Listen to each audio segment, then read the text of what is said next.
নমস্কাৰ। নিজৰ গাঁওখনত গৌৰৱ কৰি দুটিমান শব্দ লগাই এটি কবিতা আকাৰে সৃষ্টি কৰিছিলোঁ। কবিতাটিৰ শিৰোনাম মাধুৰী পথাৰ। কথা আৰু আবৃত্তি নিজৰা ফুকন। মাধুৰী পথাৰ।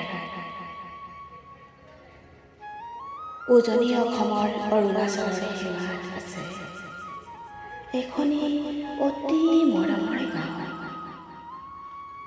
জাতি জনজাতিৰ মিলনৰ ভূমি মাধুৰী নাম লৈ। অসমৰ বহুত ধেমাজিৰ মানচিত্ৰ চিলাপথাৰ মাধুৰী পথাৰ এটি কোণত মহান যোদ্ধা বীৰ লাচিত বৰফুকন আছে হেংদাং লৈ। কাষতে মহাসতী জয়মতীৰ প্ৰতিমূৰ্তি আছে স্মৃতি হৈ।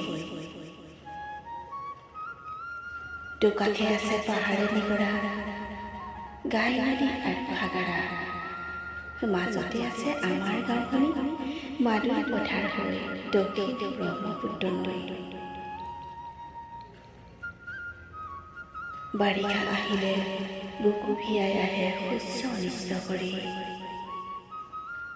অসম অৰুণাচল মিশ্ৰণ হৈ নানাবিধ খাদ্য সকলো ইয়াতে পায়। প্ৰকৃতিৰ পৰিৱেশ অতি ধুনীয়া।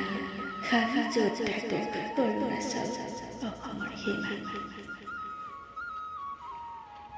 আহোম নেপালী বঙালী বিহাৰী নানা জাতিৰ কলা কৃষ্টি পালন কৰোঁ আমি। নাই কপট নাই ভেদাভেদ সকলো মিলি থাকোঁ।